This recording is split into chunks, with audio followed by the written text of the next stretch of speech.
Good morning. आज से शुरू कर रहे हैं भारत का राष्ट्रीय आंदोलन का दूसरा चरण, मतलब 1905 से 1919। और इस पार्ट से एग्ज़ाम में जो क्वेश्चन आते हैं उनमें से कई क्वेश्चन बहुत कठिन होते हैं, खासकर जो स्टेटमेंट वगैरह आते हैं कि निम्न में से कौन से कथन सही हैं, 1 2 1 2 3 1 2 3 4, या कौन से कथन असत्य हैं, सही नहीं है। तो 1 2 या बात तो समझ में आ रही है। तो हम ऐसे ही कठिन क्वेश्चन जो इस पार्ट से आते हैं उनको हम देखेंगे। काफ़ी सारे क्वेश्चन हैं, आज कुछ कर लेते हैं, बाकी और भी दिन होते रहेंगे। तो हम शुरू करें। पहला क्वेश्चन आपके सामने है ही कि कांग्रेस के विषय में निम्न कथनों पर विचार कीजिए और सही ऑप्शन को चयन करें। ठीक है, पहला कथन चालू करें, देखना, देख लीजिए आप भी पढ़ के। ठीक है, चित्तरंजन दास जब कांग्रेस अध्यक्ष पद संभाले तब वो जेल में थे। सही है कथन? जी हाँ, सही कथन है। ये कथन बिल्कुल सही है। 1921 में चित्तरंजन दास को अध्यक्ष बनाया गया था। ठीक है, लेकिन वो उस समय जेल में थे और जेल में होने के कारण उनके अध्यक्ष पद का जो कार्य है वो हकीम अजमल खान, किसके द्वारा?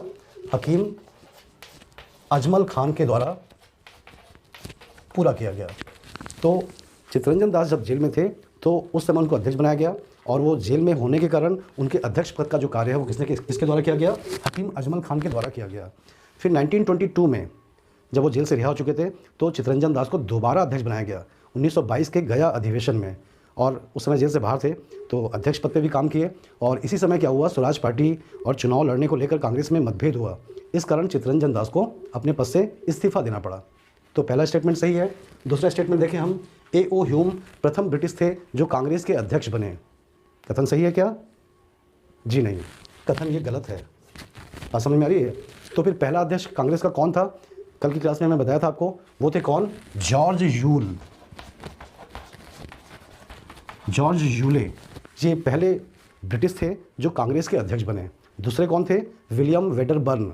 कल इनका जिक्र इनका भी आया था कि दो बार कांग्रेस का अध्यक्ष बनने वाले यूरोपीय कौन? William Wedderburn. ठीक है, तो बहरहाल फर्स्ट यूरोपीय कौन थे? A.O. ह्यूम नहीं थे बल्कि जॉर्ज यूले थे, याद रखिएगा। अगला स्टेटमेंट देखिएगा, अल्फ्रेड वेब 1894 में कांग्रेस अध्यक्ष बने। सही है कि कथन? जी हाँ, बिल्कुल सही है, बिल्कुल सही है। अल्फ्रेड वेब 1894 में मद्रास अधिवेशन हुआ था। ठीक है, तो इस मद्रास अधिवेशन के अध्यक्ष किसको बनाया गया? अल्फ्रेड वेब को बनाया गया। ठीक है, तो ये भी कथन सही है, दूसरा गलत था। चौथा कथन देखिएगा, सरोजनी नायडू कांग्रेस की पहली महिला अध्यक्षा बनी। सही है क्या ये? गलत, गलत है, बिल्कुल गलत है। बल्कि सरोजनी नायडू कौन थी? ये भारत की प्रथम भारतीय महिला, प्रथम भारतीय महिला। अगर हम भारतीय महिलाओं की बात करेंगे तो सरोजनी नायडू पहली भारतीय महिला थी जो कांग्रेस की अध्यक्षा बनी। और ये कब बनी? तो याद रखिएगा, ये बनी 1925। कौन सा अधिवेशन था? कानपुर अधिवेशन में। कानपुर अधिवेशन की अध्यक्षता किसके द्वारा की गई? सरोजनी नायडू। तो ये महिलाओं में प्रथम नहीं थी, सिर्फ भारतीय महिलाओं में प्रथम थी। और रही बात महिलाओं में, तो पहली महिला जो कांग्रेस की अध्यक्षा बनी, कल इनका जिक्र हो ही चुका है, मिस एनी बेसेंट। और मिस एनी बेसेंट के द्वारा कांग्रेस की अध्यक्षता कब की गई? 1917 में कलकत्ता अधिवेशन। तो पहली महिला अध्यक्षा मिस एनी बेसेंट थी। तो हम देख रहे हैं राइट आंसर कौन सा होगा?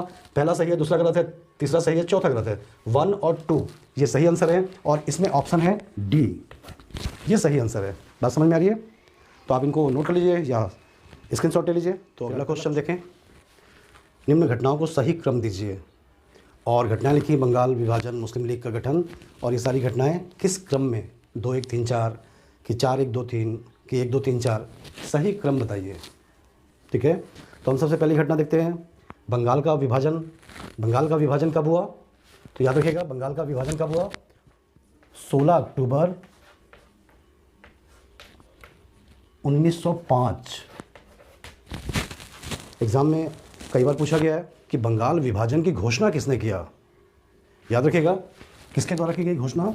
कर्जन के द्वारा ये घोषणा की गई। ठीक है, 16 अक्टूबर 1905 के दिन ये घोषणा देश में लागू हो गई।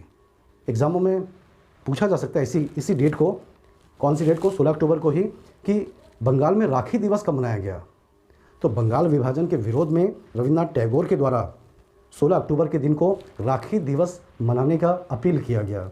और 16 अक्टूबर को कांग्रेस के द्वारा कौन सा दिवस मनाया गया? तो याद रखिएगा, शोक दिवस।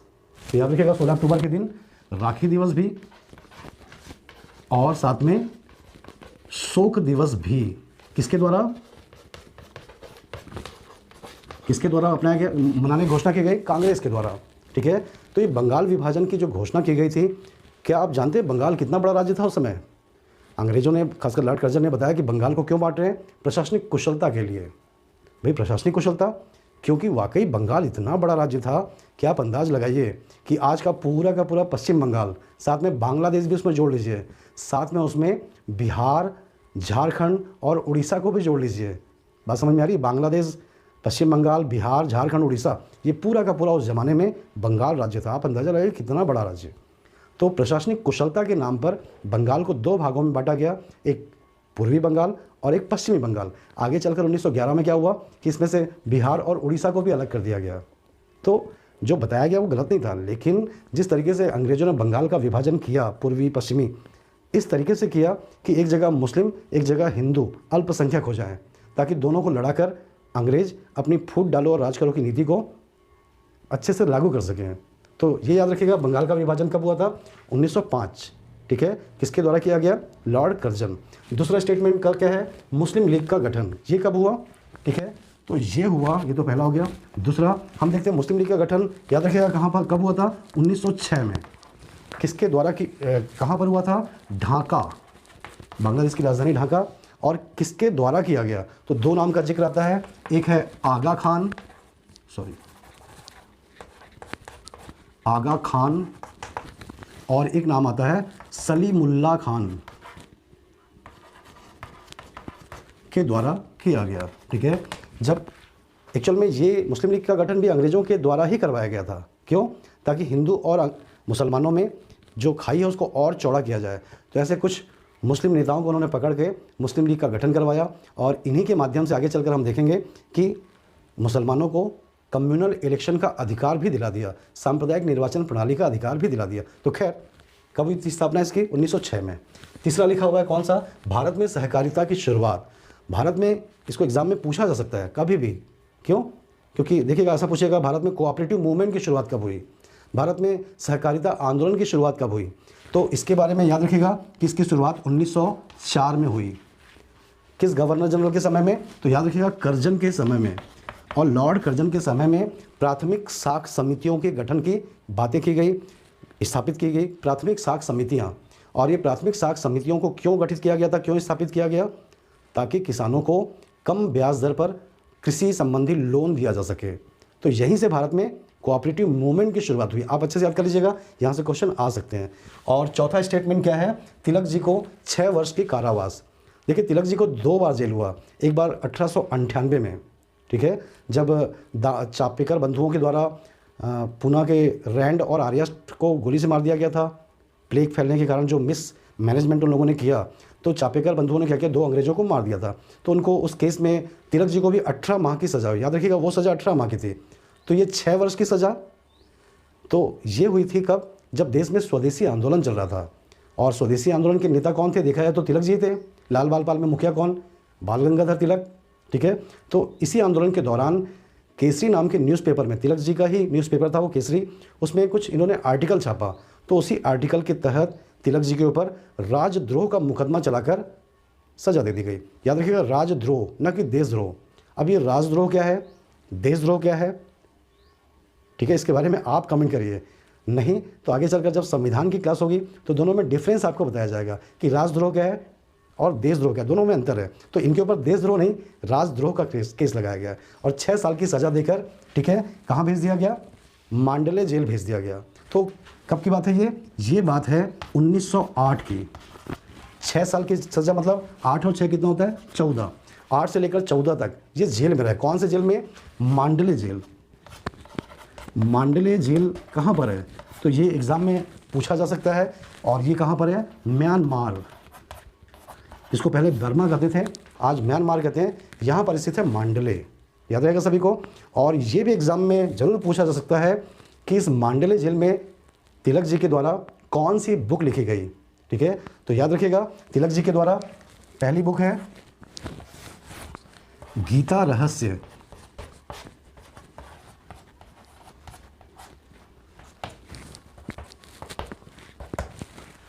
तिलक जी के द्वारा मांडले जेल में 2 पुस्तक रची गई, मांडले जेल में बंद रहते हुए। पहली पुस्तक थी गीता रहस्य और दूसरी पुस्तक थी the Arctic home of the Veda. और इसी the Arctic home of the Veda में तिलक जी के द्वारा ये सिद्धांत प्रतिपादित किया गया कि आर्य मध्य एशिया से नहीं बल्कि आर्कटिक से आए थे। आर्यों का मूल निवास स्थान आर्कटिक था, ऐसा तिलक जी का मत था, आप पढ़े होंगे। और दूसरा गीता रहस्य, गीता के बारे में इनकी टिप्पणी है, गीता के बारे में इनकी अपनी विवेचना है। तो कुल मिला के हम देख चुके हैं 4 ऑप्शन, ठीक है। तो सबसे पहली घटना कौन सी नजर आ रही है हमको इनमें से? जी 1904, क्या भारत में सहकारिता की शुरुआत पहली घटना है। उसके बाद 1905 बंगाल का विभाजन, और उसके बाद 6 की घटना मुस्लिम लीग की स्थापना, और उसके बाद है आपका तिलक जी को जेल की सजा। तो इसमें हम देखें सबसे पहली घटना कौन सी है, तो तीसरे नंबर का सबसे पहला है ये तीसरा, उसके बाद बंगाल का विभाजन पहला, फिर इसके बाद दूसरी घटना, ठीक है, मुस्लिम लीग की स्थापना, और सबसे लास्ट में तिलक जी को जेल की सजा। तो राइट आंसर कौन सा है? 3, 1, 2, 4 याद रहेगा आपको। आप इसको स्क्रीनशॉट ले लीजिए या नोट कर लीजिए, फिर आगे देखते हैं। तो अगला क्वेश्चन देखें। क्वेश्चन देखें, भारतीय राष्ट्रीय कांग्रेस की प्रथम महिला अध्यक्षा कौन बनी? बहुत इजी क्वेश्चन है, सभी को मालूम ही होता है। इसका आंसर क्या है? Miss Annie Besant. ये पहली भारतीय महिला थी, पहली महिला थी ओवरऑल सारी महिलाओं में जो कांग्रेस की अध्यक्षा बनी। कब बनी? तो याद रखिएगा 1917। कौन सा अधिवेशन था वो? अधिवेशन कौन सा था? कलकत्ता अधिवेशन, ठीक है। कलकत्ता अधिवेशन में ये कांग्रेस की अध्यक्षा बनी। दूसरी महिला कौन थी कांग्रेस की दूसरी महिला अध्यक्षा? तो याद रखिएगा दूसरी महिला अध्यक्षा कौन? सरोजनी नायडू, और ये बनी 1925 कानपुर अधिवेशन में, ठीक है। और इसके बाद हम देखें अगली महिला कौन अध्यक्षा बनी तीसरे नंबर की। पहली तो एनी बेसेंट हो गई और दूसरी सरोजनी नायडू हो गई। सरोजनी नायडू दूसरी महिला थी और भारतीय महिलाओं में पहली भारतीय महिला थी जो कांग्रेस की अध्यक्षा बनी।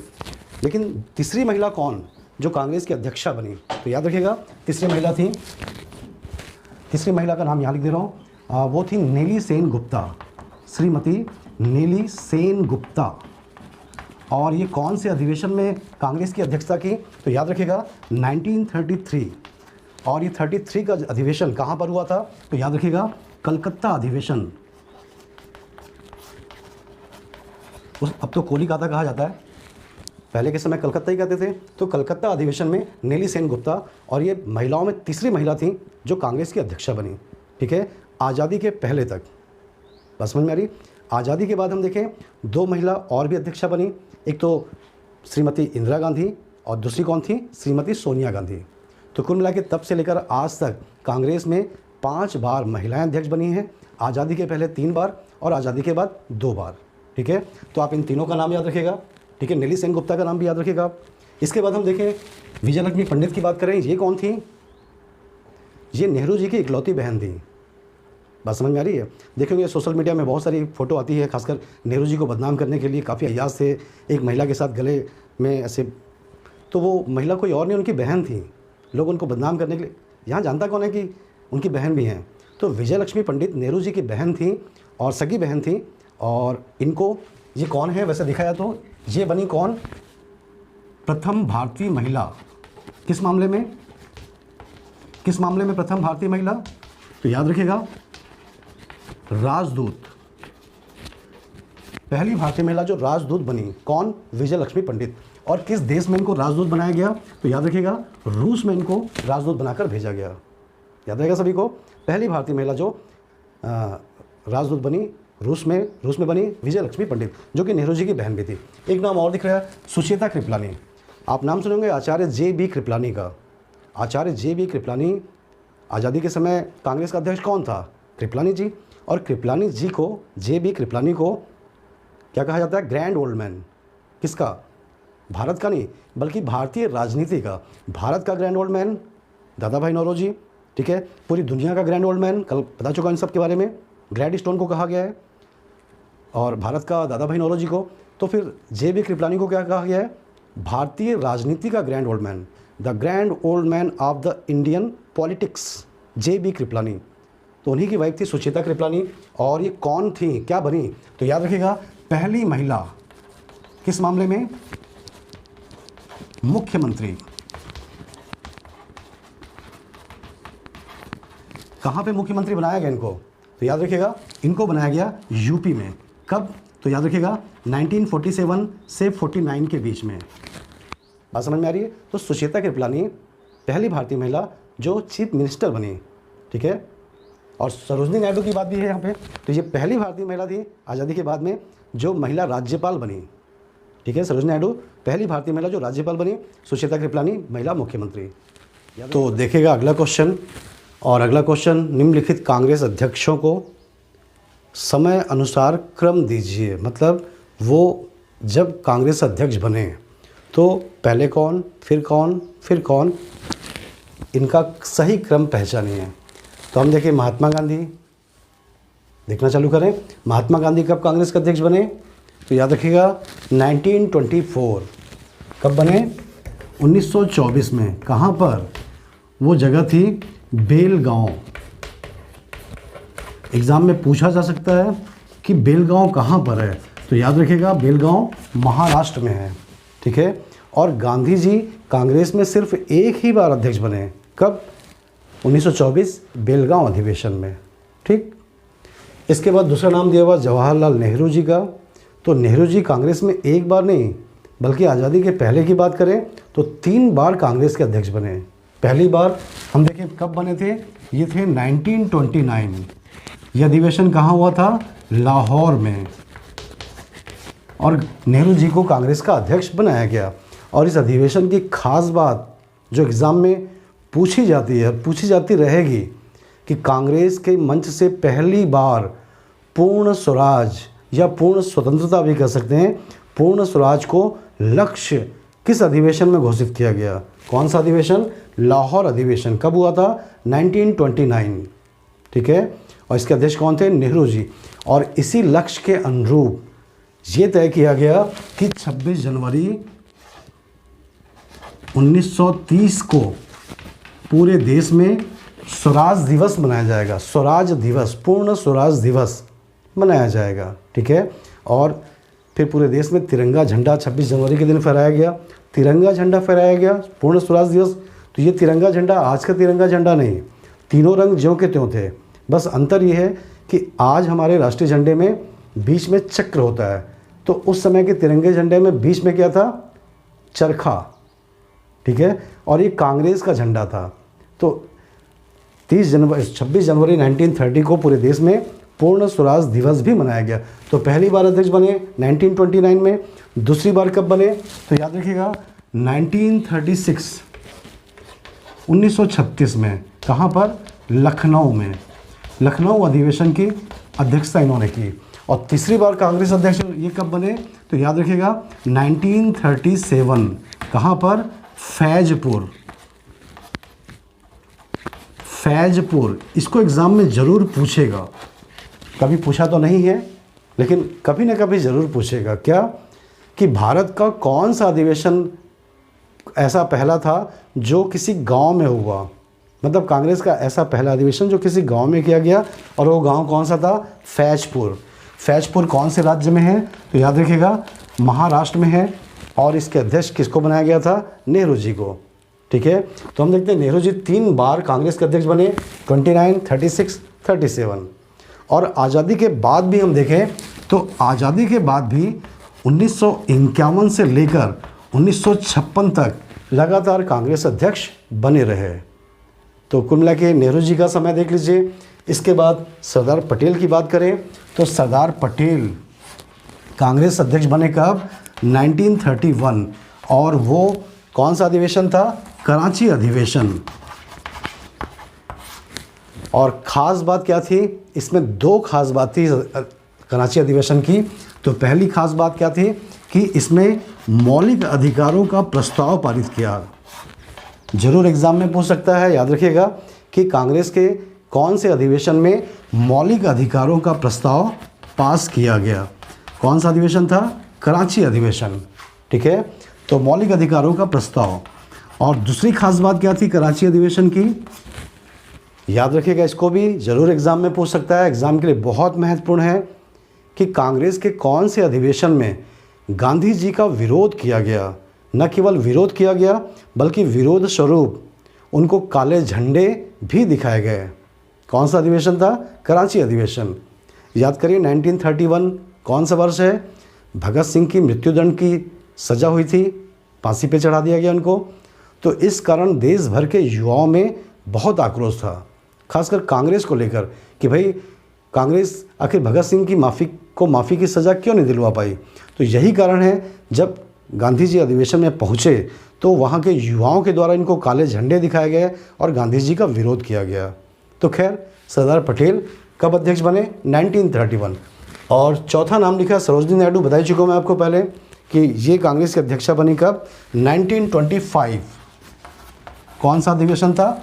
वो अधिवेशन था कानपुर अधिवेशन। ठीक है, तो हम देख रहे हैं इसको सही क्रम में कैसे असेंबल करेंगे। तो देखिएगा यहाँ पर सबसे पहले कौन दिखाई दे रहे हैं? गांधी जी दिखाई दे रहे हैं 1924, और उसके बाद सरोजिनी नायडू दिख रही हैं। पहला के बाद दूसरा, दूसरा के बाद तीसरा, तीसरे के बाद दूसरा, पहला फिर चौथा, फिर दूसरा, फिर तीसरा, मतलब 1 4 2 3। आपका आंसर कौन सा राइट है? डी ऑप्शन राइट है। ठीक है, देख लीजिए। आपको आंसर को लेकर या क्वेश्चन को लेकर किसी भी प्रकार का डाउट है तो आप कमेंट में ज़रूर पूछ लीजिएगा कि इसका आंसर ये कैसे या वो कैसे, या ये नहीं या वो नहीं। ठीक है, अगला क्वेश्चन देखेगा। अगला क्वेश्चन, निम्न कथनों पर विचार कीजिए। ये कथन है और इनमें सही कथन चुने।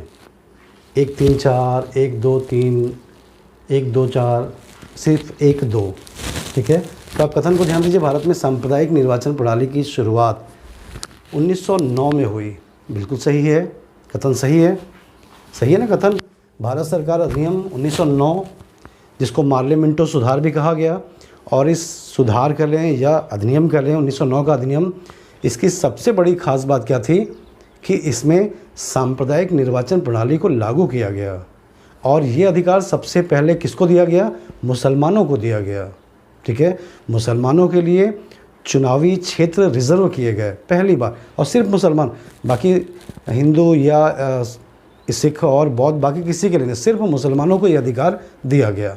तो एक प्रकार से हम ये कह सकते हैं कि जो फूट डालो और राज करो की नीति 1857 की क्रांति के बाद अंग्रेज लेकर आए थे, अब उसको और ज़्यादा गहरा कर दिए, इतना गहरा कर दिए कि ये घटना भारत के विभाजन का मुख्य कारण बनी।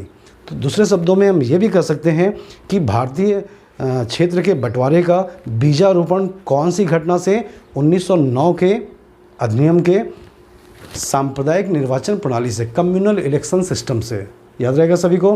तो ये कथन बिल्कुल सही है। दूसरा कथन, अनुशीलन समिति बंगाल में विधवा पुनर्विवाह के क्षेत्र में प्रमुख संस्था थी।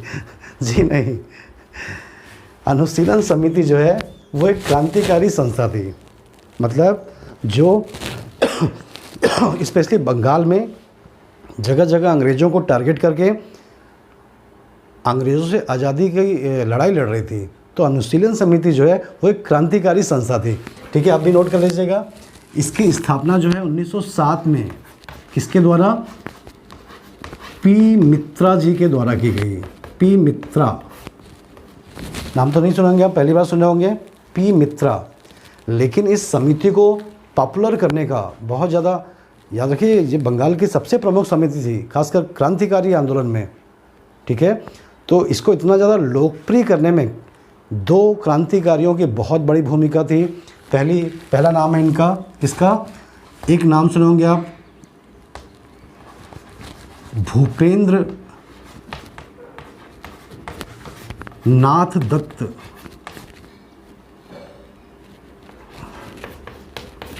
अभी भूपेंद्र नाथ दत्त कौन थे? नाम तो सुने होंगे आप इनका, नहीं सुने? तो आप एक नाम सुने होंगे, नरेंद्र नाथ दत्त। इनका नाम तो ज़रूर सुने होंगे क्योंकि इन्हीं को स्वामी विवेकानंद के नाम से जाना जाता है। तो ये स्वामी विवेकानंद जी के भाई थे। नरेंद्र नाथ दत्त के भाई कौन? भूपेंद्र नाथ दत्त। 2 भाई, दोनों जस्ट अपोजिट। स्वामी विवेकानंद कैसे? भयंकर आध्यात्मिक जगत में भारत को प्रतिष्ठित करने का काम स्वामी विवेकानंद ने सबसे पहले किया। और दूसरे भाई भूपेंद्र नाथ दत्त बहुत एग्रेसिव, मतलब क्रांतिकारी, अस्त्र शस्त्र से अंग्रेज़ों को भारत से भगाना चाहते थे। बहरहाल अनुशीलन समिति। और एक नेता और, वारिंद्र घोष, ये भी किसी के भाई थे। गेस करिए आप किसके भाई थे ये? तो आप नाम सुने होंगे अरविंद घोष का। अरविंद घोष भी क्रांतिकारी मूवमेंट में शामिल हो गए थे, दोनों भाई शामिल हो गए थे, लेकिन बाद में उन्होंने क्या किया, क्रांतिकारी घटनाओं से अलग करके अपने आप को राजनीति में ले आया, ठीक है, शांतिपूर्वक रास्ते में चले। तो बहरहाल इन दोनों ने अनुशीलन समिति को बहुत ज़्यादा लोकप्रिय बना दिया बंगाल में, और इन दोनों ने मिलकर एक पत्रिका भी चलाई थी, कौन सी, युगांतर। ये उस समय बंगाल की सबसे प्रमुख पत्रिका थी, और ये इन पत्रिका चलाकर इसमें लेख लिखकर लोगों को मोटिवेट करते थे कि भारतीय क्रांति में शामिल हों। बहरहाल याद रखिएगा, अनुशीलन समिति जो है वो 1907 में पी मित्रा के द्वारा स्थापित की गई, और इसके 2 प्रमुख नेता थे, ये दोनों नाम लिखा ही हुआ है। और ये भी याद रखिएगा साथ में क्या, कि विधवा पुनर्विवाह के क्षेत्र में किसका नाम फेमस है, तो याद रखिएगा इस मामले में बंगाल में बहुत प्रसिद्ध हुए, बंगाल क्या बल्कि पूरे भारत में, ईश्वर चंद्र विद्यासागर, नाम तो सुने होंगे इनका।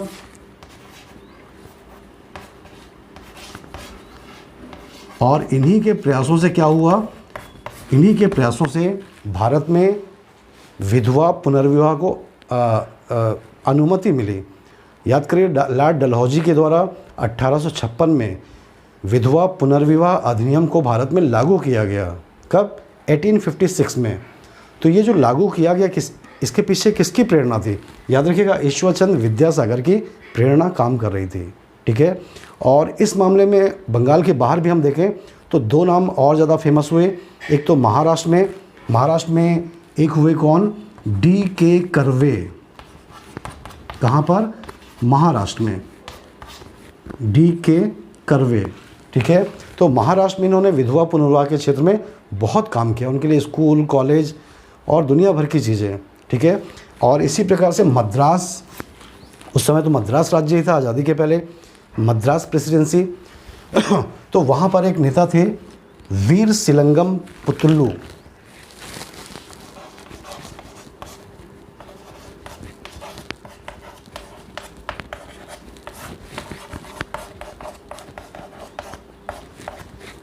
तो वीर सिलंगम पुतुल्लू, D.K. कर्वे, ईश्वरचंद्र विद्यासागर, ये तीनों नेता अपने अपने क्षेत्र में, अकेले पूरे भारत में किस क्षेत्र में काम के लिए प्रसिद्ध हुए, ईश्वरचंद्र विद्यासागर। तो दूसरा स्टेटमेंट निहायत गलत है, कौन सा, कि अनुशीलन समिति जो है वो विधवा पुनर्विवाह के क्षेत्र में, जी नहीं, बल्कि क्रांतिकारी संस्था थी। तीसरा स्टेटमेंट हम देखें कौन सा है, मैडम कामा के द्वारा पेरिस में पेट्रियाट समाचार पत्र प्रकाशित किया गया। बिल्कुल सही कथन है ये, ठीक है, ये कथन सही है।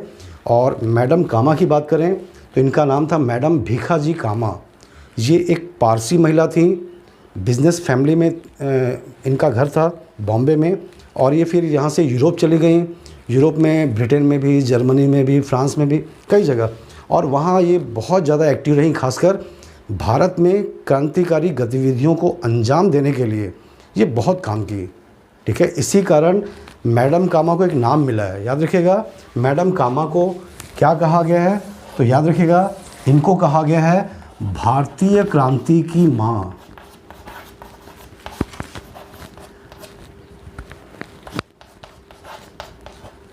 मदर ऑफ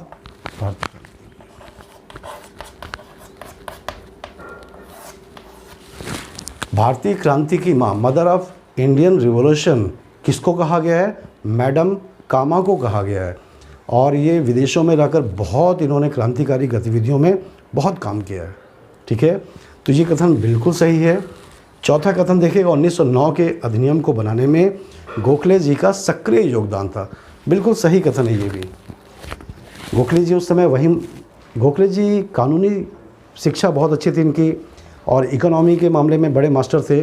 तो इनकी विद्वता को देखते हुए 1909 का जब अधिनियम अंग्रेज बना रहे थे तो उस समय गोखले जी को आमंत्रित किया गया, और हर मामले में इनसे सलाह लेकर 1909 का अधिनियम तैयार किया गया। याद रखिएगा, बहुत इंपॉर्टेंट है, आने वाले समय में ज़रूर क्वेश्चन पूछेगा कि 1909 के अधिनियम में किस भारतीय की भूमिका थी।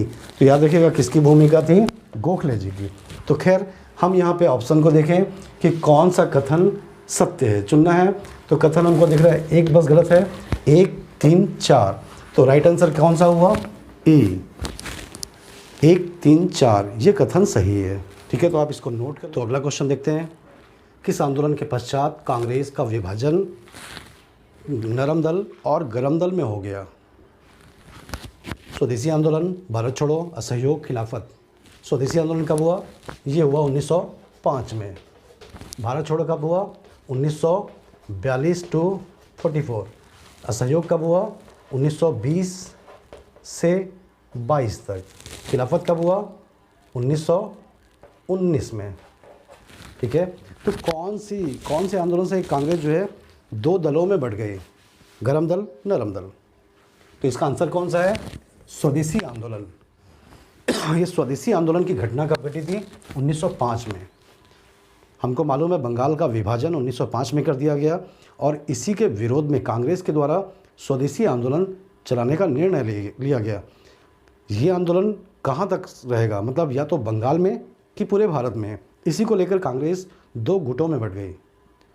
जो उग्रवादी थे, जो गरम दल के नेता थे, लाल बाल पाल अरविंद घोष, वो चाहते थे कि इस आंदोलन का विस्तार पूरे देश में होना चाहिए, जबकि उदारवादी नेता जो थे, नरमपंथी जो थे, गोखले जी वगैरह वगैरह, ये सारे लोग चाहते थे कि स्वदेशी आंदोलन चूँकि बंगाल विभाजन के मैटर पे हो रहा है, इसलिए सिर्फ बंगाल में होना चाहिए, शेष भारत में नहीं।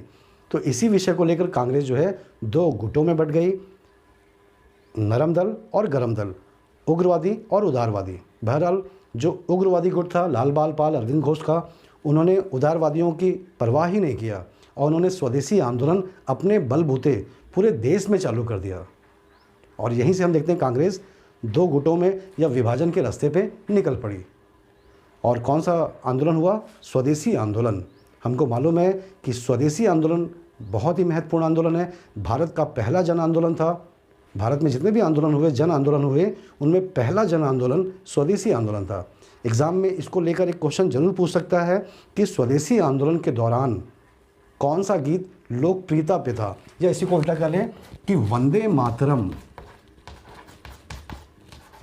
कौन से आंदोलन के दौरान लोकप्रिय गीत बना था? किस आंदोलन का लोकप्रिय गीत था? याद रखिएगा, स्वदेशी आंदोलन। और वंदे मातरम बोलने पर प्रतिबंध लगा दिया गया, खासकर बंगाल में बिल्कुल बैन कर दिया गया। जो वंदे मातरम बोला फांसी चढ़ा दी। कई केसेस से आए।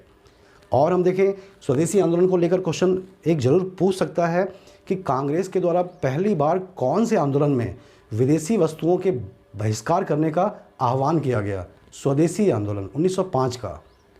इसीलिए इस आंदोलन को क्या नाम दिया गया है? बायकाट आंदोलन भी कहा गया है। एक नाम आप सुने होंगे, बायकाट आंदोलन। क्यों? क्योंकि इसमें विदेशी वस्तुओं के बहिष्कार का भी आह्वान और अपील किया गया। एक क्वेश्चन और यहाँ से आ सकता है क्या कि कांग्रेस के किस अधिवेशन में पहली बार स्वदेशी को अपनाने की बात कही गई? तो याद रखिएगा 1905 के अधिवेशन में पहली बार स्वदेशी को अपनाने की बात कही गई। ठीक है, तो कुल मिला के हम देखें इसी को विषय बनाकर कि देश में होगा कि बंगाल में होगा, बात इतनी बढ़ गई कि 1907 के सूरत अधिवेशन में कांग्रेस दो गुटों में बट गई, नरमपंथी, गरमपंथी। और तो और कांग्रेस में इस समय नरमपंथी या उदारवादी नेताओं का वर्चस्व था। तो उन्होंने क्या किया कि 1907 के सूरत अधिवेशन में ये जो गरम दल के नेता थे उनको कांग्रेस से बाहर भी कर दिया। याद रखिएगा 1907 के सूरत अधिवेशन के अध्यक्ष कौन थे? रास बिहारी बोस की घोष। रास बिहारी बोस एक क्रांतिकारी थे। ठीक है, गदर पार्टी में भी शामिल हुए, लॉर्ड हार्डिंग के ऊपर बम भी फेंके थे। आगे चल के देखेंगे हम आज़ाद हिंद फौज की स्थापना में प्रेरक व्यक्ति थे। कौन? रास बिहारी बोस। लेकिन रास बिहारी घोष जो कि उदारवादी नेता थे, वो 1907 में सूरत अधिवेशन के अध्यक्ष बने और इस अधिवेशन में कांग्रेस के गरम दल के नेताओं को कांग्रेस से बाहर कर दिया गया। तो राइट आंसर कौन सा होगा? स्वदेशी आंदोलन। ठीक है, इसको क्वेश्चन देखते हैं। निम्नलिखित में से कौन एक कभी भी कांग्रेस का अध्यक्ष नहीं रहा? लाला लाजपत राय, एनी बेसेंट, मोतीलाल नेहरू, बाल गंगाधर तिलक। कौन? हम देखते हैं लाला लाजपत राय थे क्या? जी हाँ, लाला लाजपत राय कांग्रेस के अध्यक्ष थे। कब? तो याद रखिएगा 1920। कहाँ पर? तो याद रखिएगा कलकत्ता अधिवेशन। और ये अधिवेशन कैसा था? ये विशेष अधिवेशन था। ठीक है, ये क्यों इतना चर्चा में आया?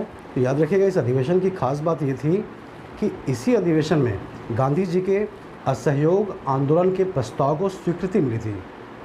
अच्छे से याद कर लीजिएगा, एग्ज़ाम में ज़रूर क्वेश्चन पूछेगा कि गांधी जी के असहयोग आंदोलन के प्रस्ताव को स्वीकृति कौन से अधिवेशन में मिली थी? कलकत्ता। कब? 1920। कौन था अध्यक्ष? लाला लाजपत राय। ठीक है। दूसरा नाम है मिस एनी बेसेंट, इनका जिक्र हो चुका है। ये कांग्रेस की पहली महिला अध्यक्षा थी। 1917 में कलकत्ता अधिवेशन की अध्यक्षता इन्होंने किया। तीसरा नाम है मोतीलाल नेहरू, ये कांग्रेस में एक बार नहीं बल्कि 2 बार अध्यक्ष रहे। कौन? कब कब? एक 1919। कहाँ पर? अमृतसर में। ये अधिवेशन अमृतसर में हुआ था। और याद करिए 1919 में ही अमृतसर में क्या हुआ था? जालियांवाला बाग हत्याकांड। याद रहेगा सभी को? 13 अप्रैल 1919 के दिन जालियांवाला बाग। तो याद रखिएगा, जालियांवाला बाग हत्याकांड के समय में कांग्रेस का अध्यक्ष कौन था? मोतीलाल नेहरू, जवाहरलाल नेहरू के पिताजी थे ये। तो आप इसको ज़रूर याद रखिएगा, आने वाले समय में ज़रूर क्वेश्चन आएगा। और दूसरी बार ये अध्यक्ष बने कब, कहाँ पर? तो याद रखिएगा 1928 में। कहाँ पर? शायद कलकत्ता या दिल्ली है, सर दिल्ली, देखना पड़ेगा, कंफर्म नहीं है, छोड़ दीजिए इसको, देखते हुए। तो 1928 में ये कांग्रेस के अध्यक्ष दोबारा बने, मोतीलाल नेहरू। ठीक है। और चौथा ऑप्शन है तिलक जी। और इस क्वेश्चन का चौथा ऑप्शन ही सही आंसर है कि तिलक जी कांग्रेस के अध्यक्ष कभी भी नहीं रहे, कभी भी नहीं रहे। याद रखिएगा, एक बार इनको अध्यक्ष बनाने का प्रस्ताव पारित हो गया था। दिल्ली अधिवेशन में 1918 में। कहाँ पर? दिल्ली में इनको अध्यक्ष बनाना तय कर दिया गया। लेकिन इसी समय क्या हुआ, जब तय किया गया इसी समय इनको ब्रिटेन जाना पड़ गया। कब जाना पड़ गया? 1918 में। क्यों? वैलेंटाइन शिरोल के खिलाफ मानहानि का दावा करने के लिए। कौन? वैलेंटाइन शिरोल। ये कौन थे? ये वो थे जिन्होंने तिलक जी को भारतीय अशांति का जनक कहा था। याद रखिएगा, भारतीय अशांति का जनक तिलक जी को किसने कहा? एग्जाम में तो कई बार पूछा जा चुका है कि भारतीय अशांति का जनक कौन, किसको कहा गया? तिलक जी को। किसने कहा? वैलेंटाइन शिरोल। तो इसी कारण तिलक जी इनके खिलाफ मानहानि का दावा करने के लिए ब्रिटेन चले गए। ठीक है। और जब वहाँ से लौटे तो लौटते समय इनकी तबीयत इतनी ख़राब हुई कि तिलक जी का निधन हो गया। तिलक जी का निधन कब हो गया? तो याद रखिएगा 1 अगस्त 1920 तिलक जी का निधन हो गया। हालांकि मानहानि का दावा जो किए थे तिलक जी हार गए। ठीक है। तो तिलक जी कभी भी कांग्रेस के अध्यक्ष नहीं रह पाए। और एक बार जब बनाया जाना निश्चित भी किया गया तो उस समय उनको ब्रिटेन जाना पड़ा और इस कारण से वो अध्यक्ष नहीं बन पाए। याद रहेगा सभी को? अगला क्लास देखें, लेकिन आज ही ख़त्म करते हैं। अगला जो क्वेश्चन है वो हम अगले क्लास में देखते हैं। ठीक है। धन्यवाद सभी।